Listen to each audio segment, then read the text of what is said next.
Welcome to AASB's Supporting Student Mental Health During COVID-19 webinar. I am Shaundalyn Robinson, AASB's Assistant Director of Public Relations and the host of this session. Before we begin, I have a few housekeeping items. First of all, you may wish to disable your screensaver so your computer won't time out during this webinar. At this time, we have muted all lines. If time permits, at the end of this presentation, you can type in the chat box online to ask questions. This webinar will be recorded. School board members will receive 1 hour of credit in the AASB School Board Member Academy for participating today. These hours help you fulfill state training requirements. However, to receive credit, you must email the sign-in sheet to the AASB office after this call. The deadline to submit all sign-in sheets is next Wednesday, July 15th. If you don't have a sign-in sheet, send an email to membership@alabamaschoolboards.org. Again, that's membership@alabamaschoolboards.org. If you have any trouble during this call or while viewing the presentation, call customer service at 855-352-9002. Have the webinar ID handy, which was in the reminder email sent to you yesterday. Now on to the webinar. Experts predict the emotional trauma and uncertainty resulting from COVID-19 pandemic is having a significant impact on student mental health. Here with us today is Shaundalyn Elliott with the Alabama State Department of Education. She will discuss common mental health warning signs educators should be aware of as we prepare to reopen schools. She also will share key strategies schools can implement to help students at all grade levels cope with challenges and manage stress, loss, and grief. Shaundalyn, they are all yours. Thank you, Shaundalyn. I appreciate this opportunity, and greetings this afternoon to all of the members. We are excited about having this chance to share with each of you a topic of great importance, a topic that each of us have found ourselves having to face during these unprecedented times. Join me this afternoon as we delve heavily into the behaviors, the warning signs, and often some strategies that we will be able to relish out to districts and even to you as you will be providing supports to that end. This afternoon, we're featuring what to expect when you are expecting. Many have heard this title before, as in fact, this is a book that was devised specifically to allay concerns for expectant mothers. The book was originally published in 1984, and its authors, Heidi Murkoff and Sharon Maisel, identified for expectant mothers what they could expect during the term of their pregnancy. Here, fast forward some 36 years later, we're in a similar position.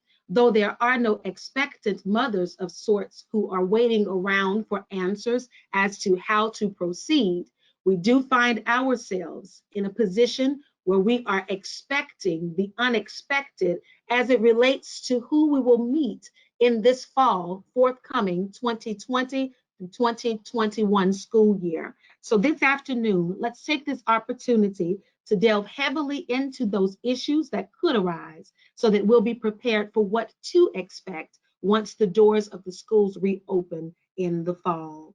We'll begin by managing expectations, examining the catalysts that contribute to trauma and the need for mental health supports in students during the COVID-19 pandemic. As the doors of the schools open in the fall, many of us understand that there will be a vast amount of students who will enter those doors. What we may or may not be aware of, however, is the fact that those individual students come bearing significant issues that may not be visible in the onset of their arrival. The potential for higher rates of certain adverse childhood experiences and/or stressors may place some students at higher risk for trauma, thereby leading them to have a need for some mental health supports. Again, what you see in the dot bullets identify potential catalysts for which we must be prepared that could cause students to present the onset of need for mental health supports. Case in point, parental substance abuse and use. Over this prolonged period of time where students have been exposed much longer than normal to these types of circumstances, it will be incumbent upon us to be aware of the fact that some of these students may enter the doors having been affected by these very same identified points: exposure to domestic violence, child maltreatment. Those 3 points alone, from the parental substance abuse and use, exposure to domestic violence, and child maltreatment, are 3 of the initial ones that are most likely to be discovered once children do in fact return. Again, this is due primarily to their exposure for the prolonged period of time to these types of settings wherein they may have ensued in the home. Also, homelessness. Some of our students may be impacted by this as a result of COVID-19. As we all know, by way of media, many families have been affected financially, and as a result, may or may not have lost access to what they traditionally called home prior to the onset of the pandemic. Financial, occupational, and situational issues with regard to insecurities may also be culprits. What does that mean? Simply, finances have been impacted because several people have lost jobs, so their occupations have been impacted. In terms of situations, what would have formerly been prevalent for some students prior to the pandemic, as it relates to food, as it relates to even access to nice homes and housing, may not necessarily be in place at this point. And when the doors of the school open up, we'll see students who could potentially have left school one way in March, but are now entering the school completely different in August. Also, those students who are at a much more high rate of being monitored are those who already had existing mental health issues, either within themselves and or within their families. And then, of course, those students who've been impacted by some degree of a family separation. Statistics prove that multiple divorces occurred during the quarantine. Some students will be entering our schools affected by that. And then finally, the record and the numbers show us all too often, the magnitude of loss that our country has experienced as it relates to those who have died as a result of being impacted by COVID-19. So as you can see, though this is not an exhaustive list, it is a list of real, true case scenarios that potentially impact even at this moment while this presentation is convening. Our students who are preparing somehow in the midst of all that has been itemized and line item out, they're still trying to determine how to gather themselves in a capacity where they can manage to have success in a school setting, even though these are the odds that are against them. Trauma has proven impact on education. These are just a few, but I want to share with you what we can expect as it relates to the impact of trauma on education. There will be delays in all domains of development, not just relegated to reading, not just relegated to mathematics. Overall, there will be some experienced delays because of the fact that students have been away from the school setting for so long, because of the fact that there are issues pertaining to fears, anxieties, and concerns that have caused students to respond in a capacity that they normally would not, withdrawing. These types of signs and symptoms can impact a student's ability to be successful at the level that he or she otherwise would prior to the pandemic.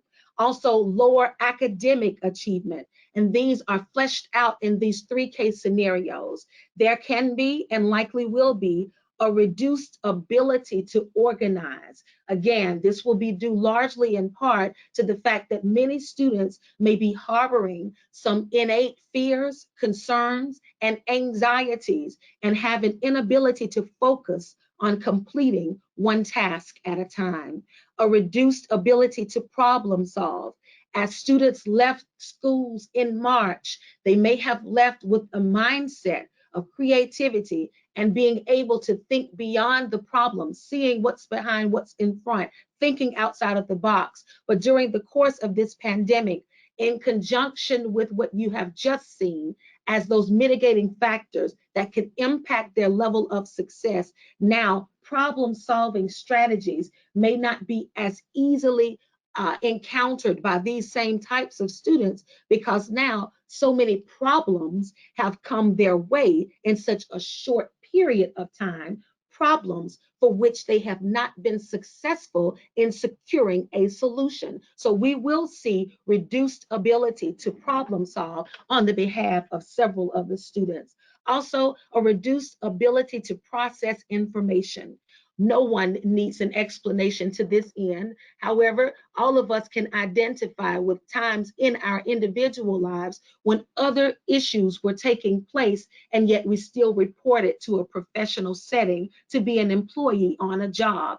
The level at which you work at that particular time under those circumstances would not ordinarily reflect the level at which you would work outside of those circumstances.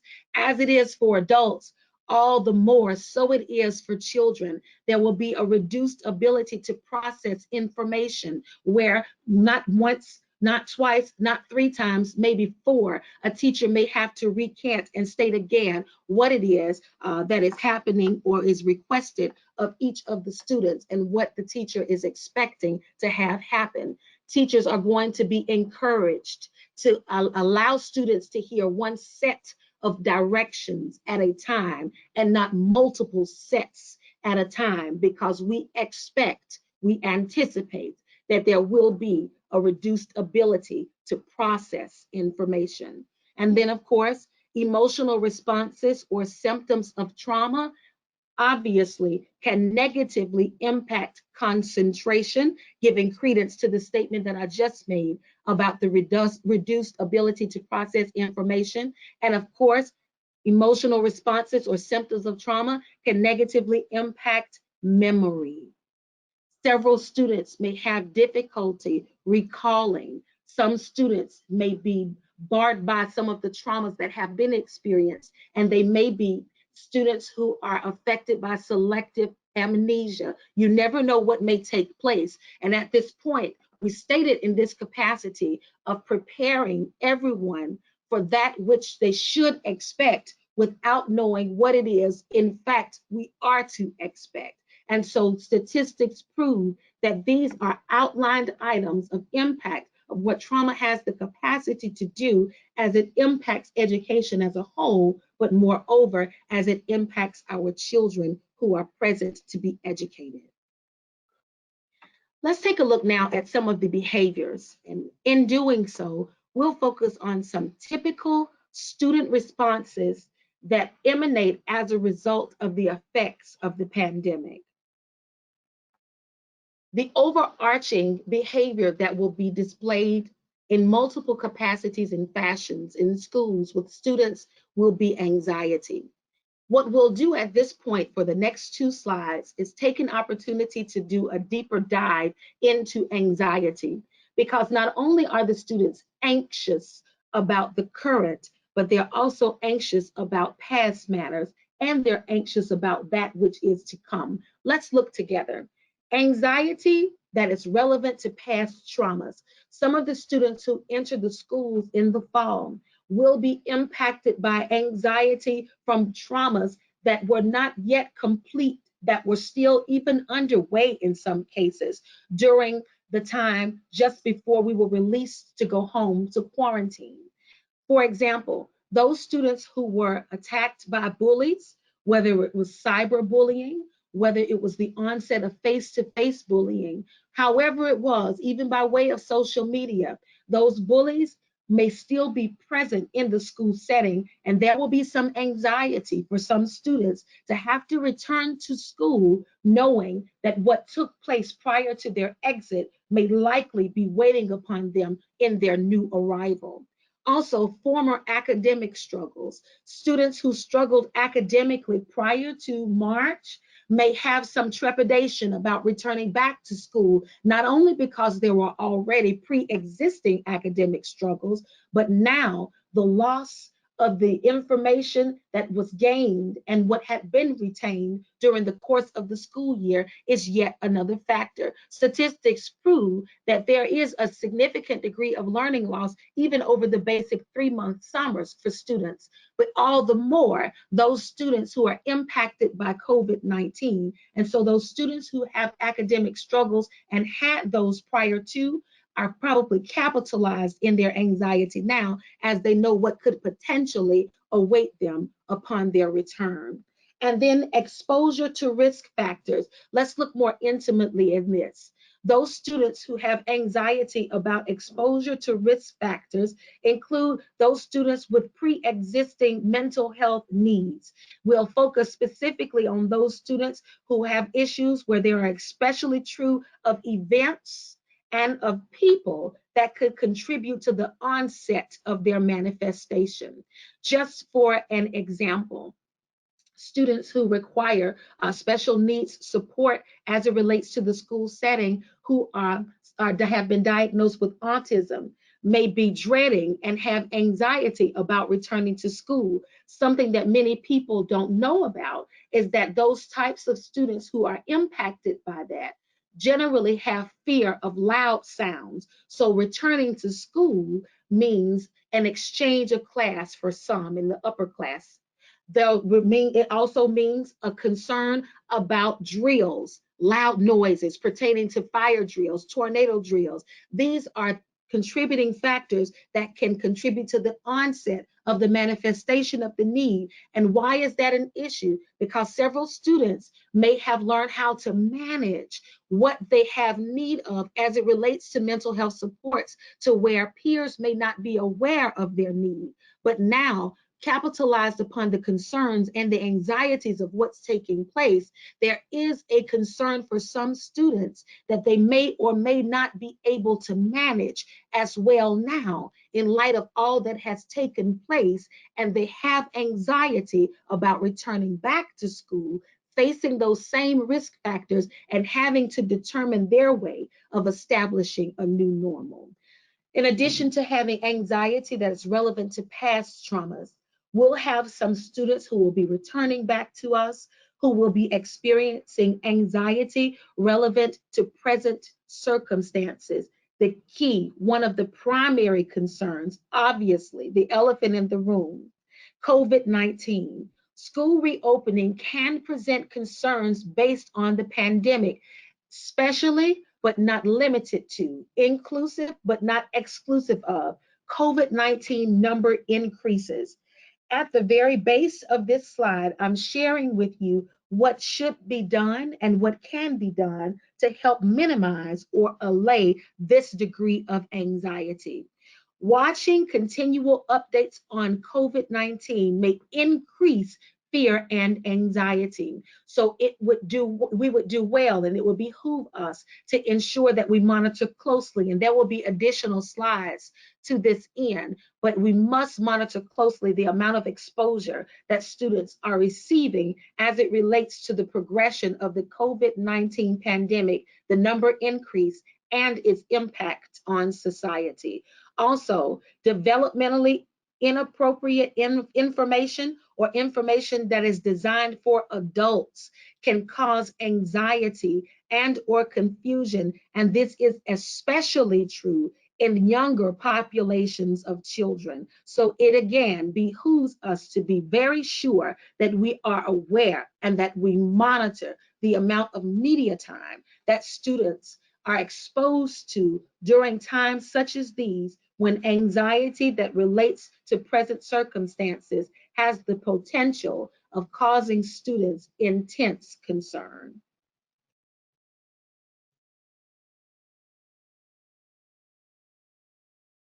Anxiety that is relevant to future uncertainties. This is an anxiety that is not just relegated specifically to students, but let's look at it from a perspective of a student. The reopening of schools can result in a student experiencing concerns about unknowns, unknowns that are inclusive of, but not limited to, a return to a climate of normality in schools and in society. Think back in the month of May, those graduating seniors who were representative of the class of 2020. There were immediate unknowns. There were great anxieties and concerns about a return to normality from a societal setting, if for nothing else, to ensure that they could salvage a graduation exercise. Not only so, those students who were just traditional students who were not candidates for graduation still were bearing a significant degree of uncertainty and concern and anxiety because of the setting that would await them once schools did open. If they did open, children were bearing concerns about future uncertainties. What will be required of me in a school setting once I do return? And will I return? And if I do not return, what will happen academically? What will happen socially? What will happen as a whole? There are a plethora of unknowns that are plaguing our children at this time. And yes, they are still coming to school, grinning and smiling and greeting, but bearing the weight of the responsibility and the impact that is potentially affecting their mental wellness. What can we do in a case scenario where even the unknowns are not just relegated to them, but they also include us? One thing that we can do, we can work diligently to listen so that we can be eager to dispel rumors and inaccurate information that could potentially even further increase anxiety among students who are concerned about what the future could potentially hold. Now, I have just outlined for us anxiety in its three capacities, the ways that it could manifest in the lives of our dear children who are to return to us in the fall. Anxiety from a perspective of past trauma, anxiety from a perspective of current situations, and anxiety that is relevant to future uncertainties. That deals primarily with anxiety as a behavior that we can expect to see at the onset of school in the fall. Herein lies yet another behavior. And true, there can be a list of multiple, but the most popular ones will be identified for the sake of time and also to ensure that we gain a deep understanding. Defiance. Defiance towards parents and or school personnel. In addressing matters of this wise, we understand what definition of defiance is, but moreover, and what's more important, is to determine how do we address matters pertaining to defiance when this is anything but a traditional school year, when this is anything but a traditional re-entry to school, knowing that several of the same students with whom we found matters of defiance and examples of defiance prior to leaving in March will likely be capitalized when we return in August. And here's why. Why? Point number one, we must acknowledge that students have had inconsistent behavior and academic expectations for a prolonged period of time that spans beyond a summer vacation. What does that mean? In essence, when addressing matters pertaining to defiance, we must understand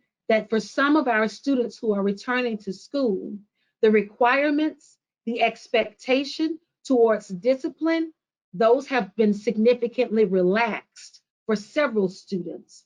Why? Several parents have had to manage working and balancing, maintaining a home while leaving the children at home either alone or with other siblings. Why? Because many parents have had to battle, even with their own mental wellness, as to whether or not to address certain behaviors learn how to overlook some, and proverbially pick and choose their battles. While that has been sustainable for the parents and the level of their mental health wellness, the problem is that teachers returning to school, administrators returning to school, may not be in a capacity to extend that same level of grace. So these are factors that must be outlined. Acknowledge that students have had inconsistent behavior and academic expectations for, again, a prolonged period of time.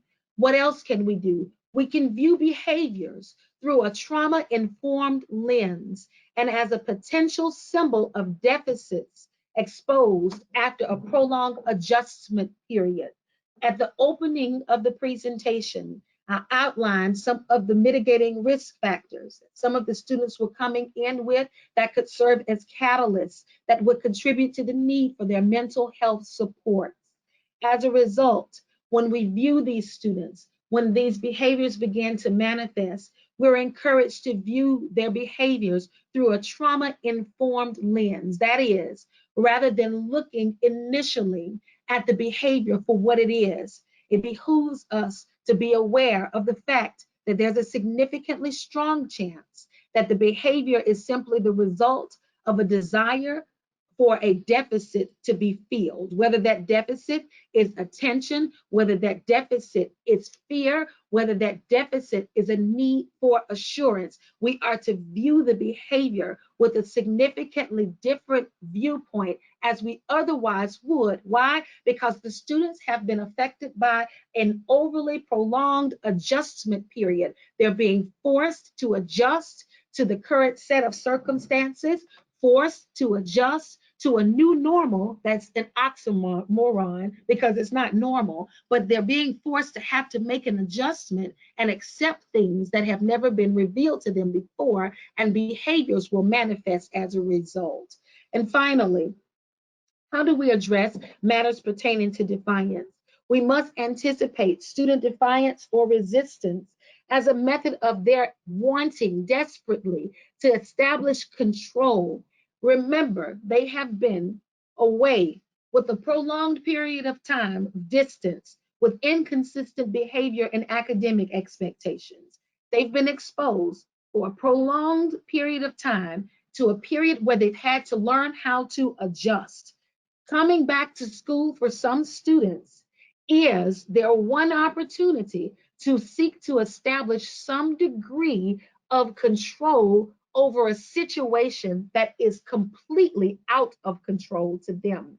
In so doing, they understand that displaying certain behaviors, such as defiance, will at the very least command that the principal will have to give them attention, as they will be reprimanded based on the defiance. So we have to see there may be some instances where students will deliberately be defiant in an effort just to be heard. But again, we have to view these behaviors through trauma-informed lenses and understand that as we do, these behaviors are likely the result of inconsistent behavior and academic expectations for a prolonged period of time.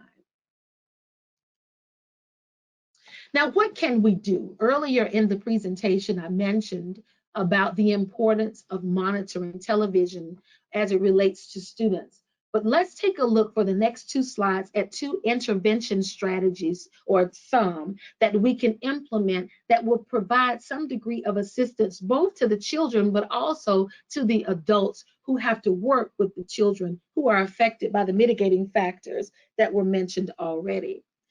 Let's work collaboratively to help monitor television viewing and social media exposure. Adults, of course, should monitor television, internet, and social media viewing, both for themselves and for their children, because those same breeds to fear and anxiety that are impactful towards children can also very much impact adults. Older children in particular, they may have a great deal of information that they can access online and receive from friends, but most of which can be inaccurate. and the inaccuracies themselves can be enough to breed the fears and the concerns in the children. So it's important that there is a monitoring plan in place with regard to television, with regard to social media, to ensure that the truth is told and not so much sold by way of what's propagated through the media. Also, will provide alternatives, engage all students in games and other activities that could divert their attention away from the media, but still enable them to be able to be participatory and active, and yet keeping matters light. So we're encouraged to monitor television viewing and social media. Also, we're encouraged to stay calm. As adults, we're encouraged to listen and we're encouraged to offer reassurance. But that can only be done once we embrace the fact that as adults, we serve as the barometer for the children. The behaviors that we display are likely the behaviors that they will absorb. So it's incumbent upon us to be aware of personal dialogue, even our phone exchanges, even the statements that we make in response to what we have seen here or are hearing relevant to the pandemic and its progression. Be aware of personal dialogue relevant to COVID-19. Recognize that discussion about COVID-19 can either increase or decrease a child's fear. It determines how you respond and how you approach the matter. That is what outlines and determines whether there's an increase or a decrease in the child's fear. And also carefully listen and then have the children draw out their thoughts and write out their feelings to respond. And as they do, enable them to respond with truth and reassurance that comes from us. So as they're encouraged to explore innovative ways to release their emotions, drawing and writing, we are to come back behind that to give credence to what they have created, whether it was by way of drawing or whether that was by way of writing. We come behind them to affirm them with truth and reassurance to ensure that they grow and that they thrive in the midst of this pandemic.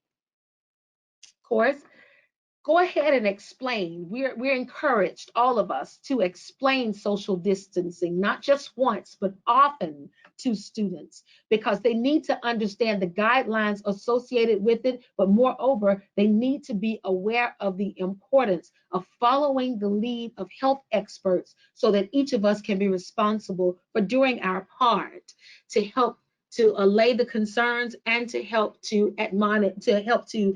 eradicate the COVID-19 pandemic. Let the students' questions be your guide. Often children and youth do not talk about their concerns. Please make a note. It is very normal, in fact, a normal abnormality of sorts, for children and youth to not talk about their concerns. Because one, they are either confused and aren't really sure how to articulate their concerns, and or two, they are afraid to cause the adults who provide care for them to worry, so they withhold their own emotions and the concerns are within. It's important for us to allow the students to guide us. When hearing them ask questions, answer in the affirmative, manage their expectations by providing hope. Younger children tend to absorb scary information in waves. It's up and it's down. They ask a question, they'll listen, they leave, they play, and they come back again. They're a great deal more resilient. They question, they listen, they play, and repeat. They can handle hearing information in what we call chunks. A little bit at a time is enough to sustain them for a time before they come back another time. Enough information at a time. Children always feel empowered if they can control some aspects of their life. So help students, even as they ask questions, include them as it relates to preparing schedules, include them as it relates to decision making, so that they can maintain some level of empowerment and understanding that aspects of their lives are not so far beyond their control that they are not even a part anymore. And then finally, having a sense of control for anyone, adults and or children, tends to reduce fear at a significant level. Here are some of the impending warning signs, typical responses that warrant review. Now, typical behavior should be identified as a warning sign if any of the symptoms manifest in the following ways.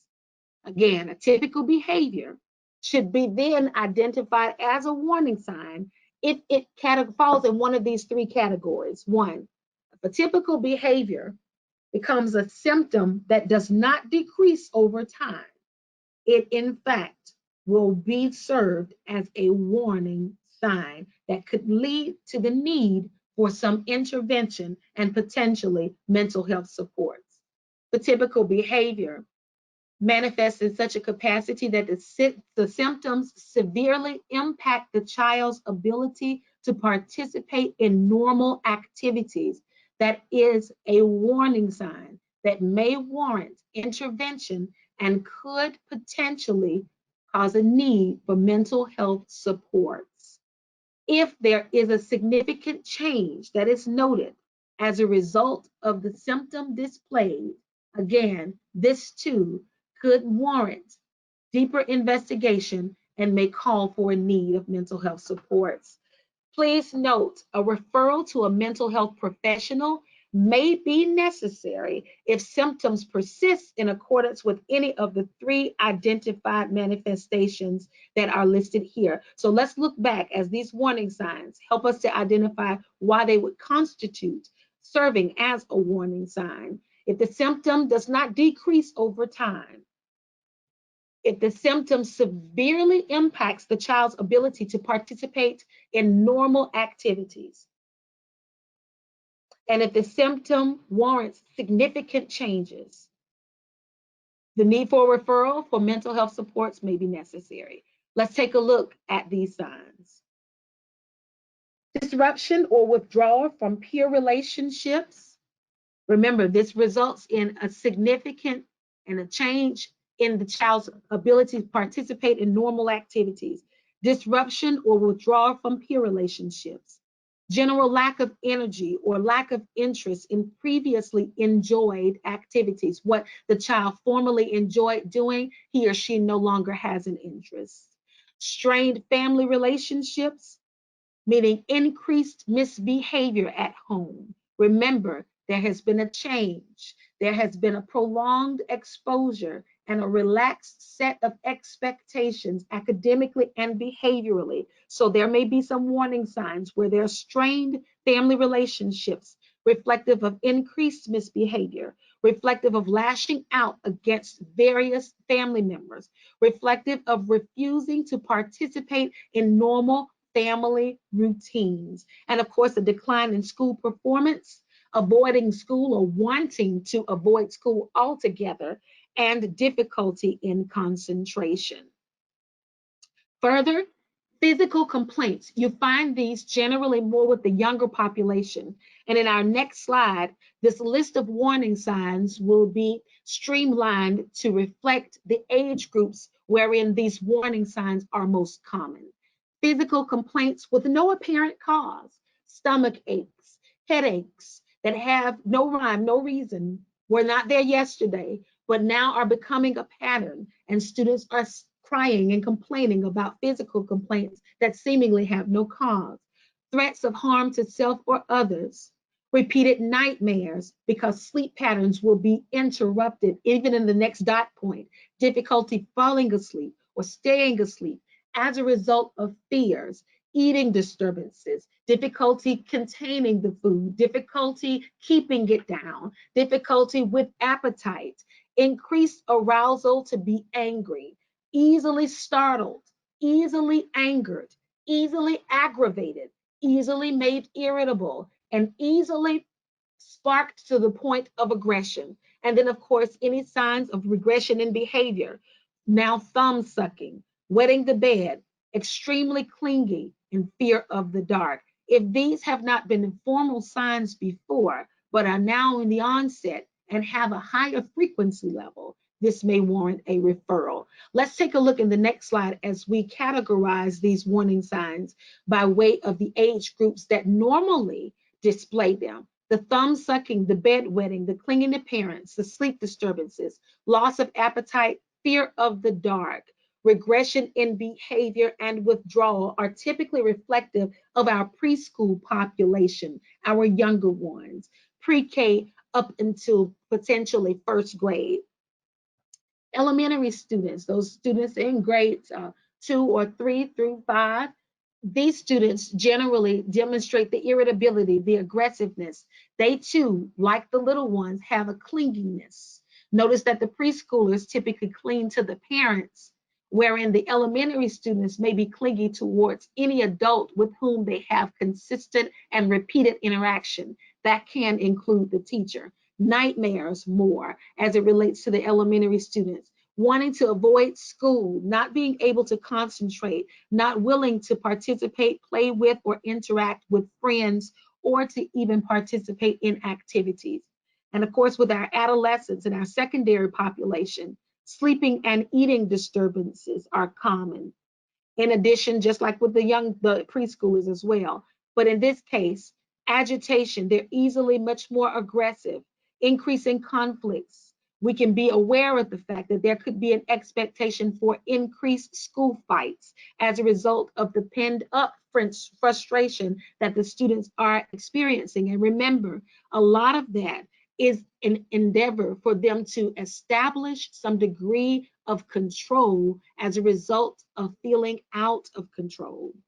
Physical complaints, delinquent behavior, and poor concentration. So as you can see, there was an exhaustive list in 2 slides, but of course we streamlined those to what you could expect for the age group who may likely demonstrate those behaviors. Okay. Here are some proposed coping strategies for children when managing stress, loss, and grief that results from COVID-19. This is a picture, obviously, but in this picture, it behooves us to be aware of the importance of what is being offered as suggestions for us to recognize as coping strategies for children. A few of these go without saying. For example, the reading. In the school setting, reading will be done, but the reading that we're speaking about as a coping strategy is not the reading that is required for study, but reading that allows the child to choose the type of reading that he or she would like to participate in is what we are encouraging. Statistics prove that reading enables a child's imagination to be fortified. And during times such as these, when a pandemic is running prevalent and rampant, it helps students to be able to escape the current norm by selecting a reading commentary of their choice, to which they can become the character and as well as identify with the one about whom they read. Breathing exercises are known also to assist students as it relates to anger issues, calming issues. Breathing exercises are encouraged, where they're encouraged to hold their breath for 10 seconds and then release. It helps the child to calm him or herself. Labeling the feeling. This is with dialoguing with students in terms of a counseling session. Help the child to articulate what he or she is feeling. That can include the use of artwork, but we ultimately try to encourage a child to use his or her words, particularly the younger population. Positive self-talk. Speak to the child what you would have the child to speak to him or herself. Positive affirmations, likely repeated, are often believed. Playing games are important. Again, like reading, it provides an escape for students. Exercise provides the physical support, as many students, especially those who will elect to be virtual students, will need to have physical outlets that could, of course, relieve stress, but also help them to maintain their physical stamina while they are away at home for school. And of course, artwork. Like reading, like playing a game, artwork fortifies the imagination and allows the child to create what he or she may or may not be living in at the present time. So though this is acute animation, it has a great deal of impact in providing for adults what we can expect to offer to students as a coping skill to help them to successfully come through this pandemic time where schools are reopening and where uncertainties have the potential to overtake their mindsets. What action steps can schools do? Let's prepare schools to meet the needs of students who do, in fact, come to school, the ones who we mentioned in the very first slide. Let's prepare the schools to meet these needs of the students who will, require mental health supports. The best opportunity to provide the students with the mental health supports needed would be for a school in its planning stages now, prior to the opening of the school doors. Develop a multidisciplinary decision-making team that can be called anything from a crisis team to a school operations team or a multidisciplinary decision-making team. Whatever title the school elects to use, it is well received. However, what's most important is who makes up that team. To develop this particular team, it is important that it is inclusive of, but not limited to, a school counselor. Oftentimes, the school counselor serves as the gatekeeper. He or she is the one who interacts with the students, with whom the students have identified as the individual to whom they can report, and with whom they can establish dialogue and have maintained trust. But I have completed some ratios and put them alongside each title so that you can see. School counselors, the reason why they are not to be the only member of the team is because on a ratio of what they represent, one school counselor is usually required to provide assistance to a minimum of 250 students. So it's incumbent upon the team to have more than just the school counselor as the gatekeeper who makes the report, who completes the assignments, who makes the referrals. The team needs to be in place now, even over the summer. Comprise the team of the following. Consider including the school nurse as it relates to determining which or if any students display signs of being affected by COVID-19. The school nurse will need to be present. Note that the school nurse cannot complete these responsibilities on his or her own. Why? Because one school nurse to every 750 students means that there needs to be a team and not an individual. But the problem has often been, and likely will continue to be, school or district levels, whether or not they have the personnel available for a school nurse to be in every school or to be just relevant to the district, travel time, availability to serve more than one school at a time. Those are issues that could arise, which again is why school nurses should be a part of the team, but not represent the team in and of itself.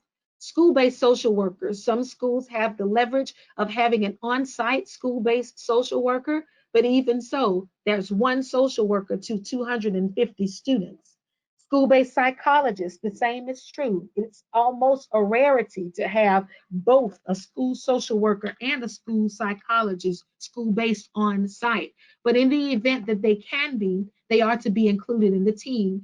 And I want to draw to everyone's attention today the importance and the magnitude of students that these individual people serve on a day-to-day basis.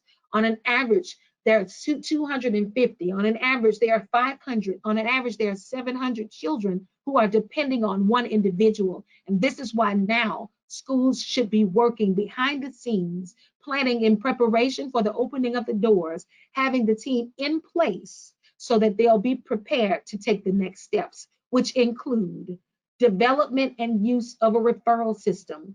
Once the behaviors have been displayed, once the need for mental health supports have been warranted, who of the team will be responsible for making the appropriate referrals? Now the teams can be convening to answer questions on this wise. And then, will there be a need? How will we find the students if the behaviors do not manifest? How will we know that the students have a need? Dialogues about using universal screeners or needs assessments to determine if students are in need can be discussed, and those discussions can convene with this multidisciplinary decision-making team. It's important to note, I mentioned briefly universal screeners, but also with needs assessments. With whatever tool is to be used to screen, that is, for the population of students who do not present manifestations or behaviors that are obvious that draw our attention to understanding that we must provide support. There are several students who will not display those behaviors initially, but are still standing in need of support. This will help us with screeners and needs assessments to determine how to provide the supports to the students. But there are some questions that are of utmost importance. How do we identify which particular concerns to examine? In other words, in selecting a screener, in developing a needs assessment, what are we looking for? What types of behaviors? What types of trauma symptoms? What types of stressors are we looking to identify? Also, which tools should be used? And that's affected by the costs. Are they free? Are there fees? Are they free? Which ones do we use? Also, how much time should be delineated to completing the assessment? How much time should be completed, should be delineated to the completion of the screener? And moreover, who should even complete the screener? Should it be the teacher? Should it be the parent? Should it be the students themselves? And then we have to ensure that adolescents, parents, and school personnel are aware of the purposes and the use for screening. There has to be a fidelity and there has to be integrity. We must be clear to identify the rationale or the purpose for testing. And we also have to be clear to honor to fidelity and explain that it is clear that this will be used for this particular lined item reason. And then determining the number and timing of screenings. How often will we do this? Will we only do this in the fall and in the spring? Or will this screening only convene once a year? All right. So you've heard a wealth of information on today. And the question now comes, where do we go from here? We understand now that there are students who will be entering our doors who may not present the need for the mental health supports that they must have provided. We understand now that several students will enter our doors being victimized by the risk factors that took place with their prolonged period of time being home in the midst of domestic violence situations, in the midst of poverty, in the midst of abuse, in the midst of neglect, in the midst of homelessness. We understand that they're on their way. We understand that some of those students, as they return, are going to be displaying outward behaviors. We understand that there will be likely an increase in defiance, but we also understand that we're required to review and to look more closely at the behavior through a trauma-informed lens, having the grace to understand that the individual circumstances relevant to the child are just that. They are individual and not reflective to all children as a whole.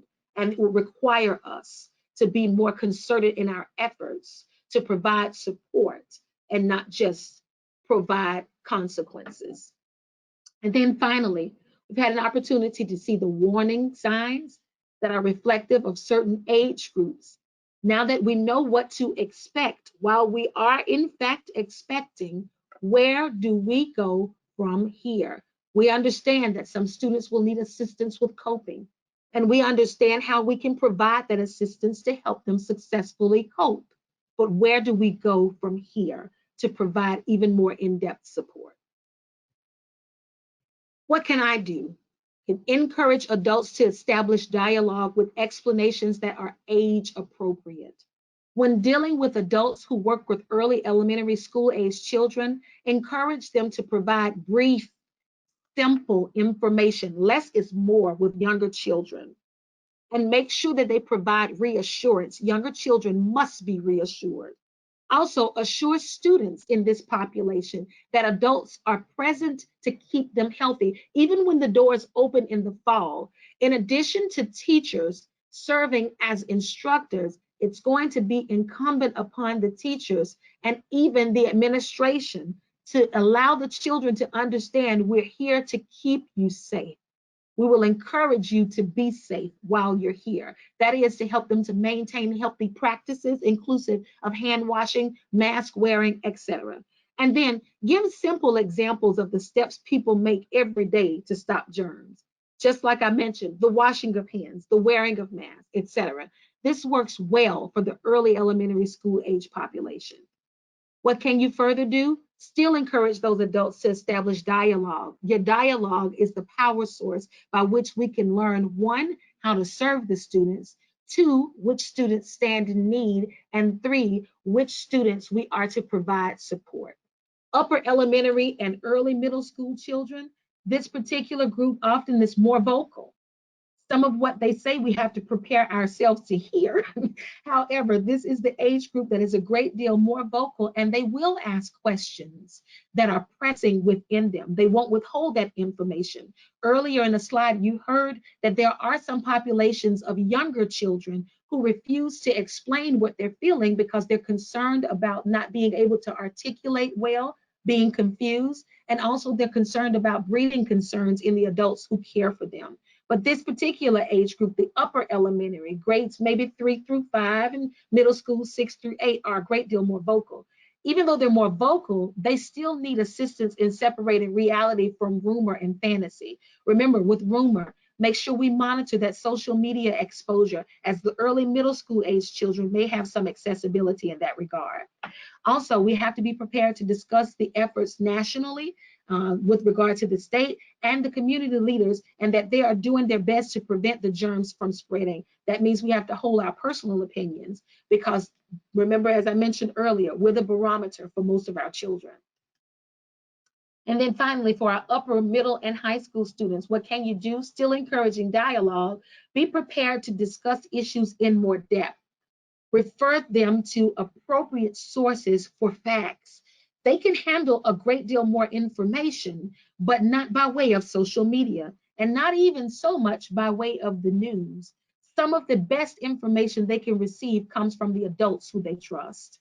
And of course, provide honest, accurate, and factual information about the current status. Remind them of the importance of social distancing. Though these young people at the upper, middle, and high school level can receive a great deal more instruction and information and news, they also have to be held accountable to the severity of the pandemic and why they are required to be participatory in slowing its spread, washing hands, staying in when necessary, and wearing masks. And of course, engage them in decision-making about planning and scheduling. This population of students has a voice, and this population of students can guide us some as it relates to how we are to move forward to provide supports both for them and for the younger population.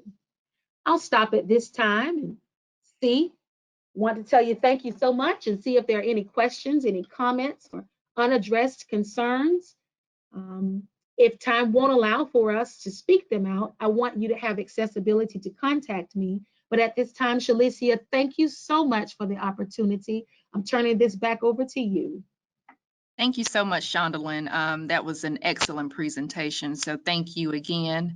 I will check our chat box to see if we have any questions.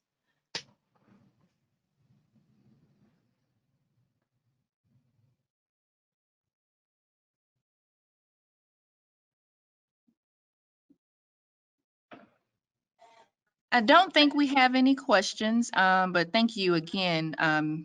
Your presentation, I think one just came in. Let's see.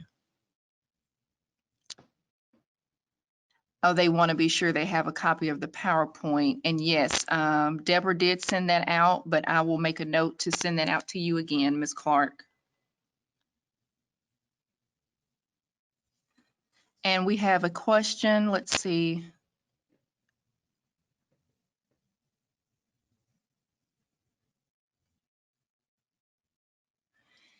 Okay, the question is, student engagement is encouraged, but how will faculties engage the students?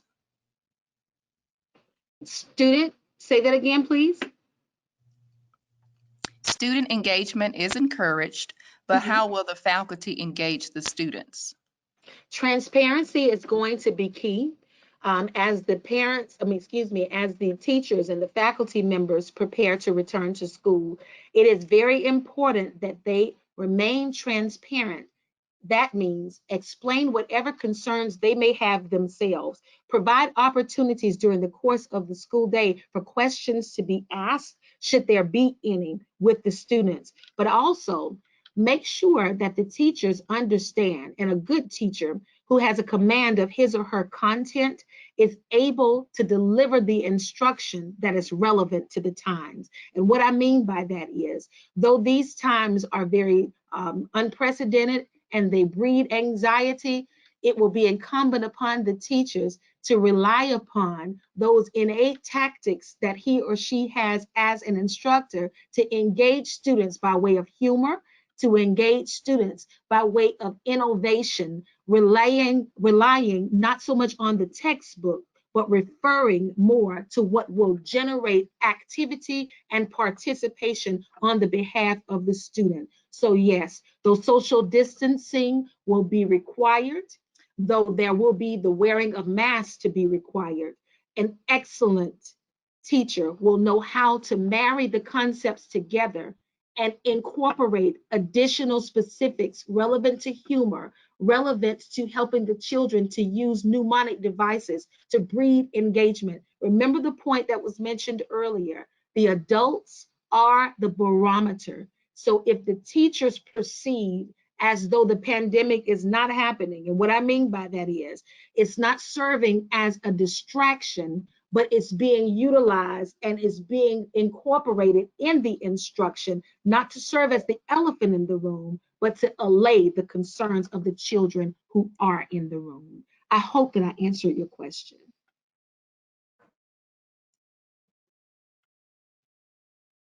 All righty, well, I think that was our last question. Before we go, I want to thank Shaundalyn for being with us today and for a wonderful presentation.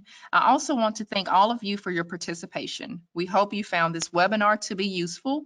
Our next webinar will be next Wednesday, July 15th. We hope you will join us. Stay safe and have a great afternoon.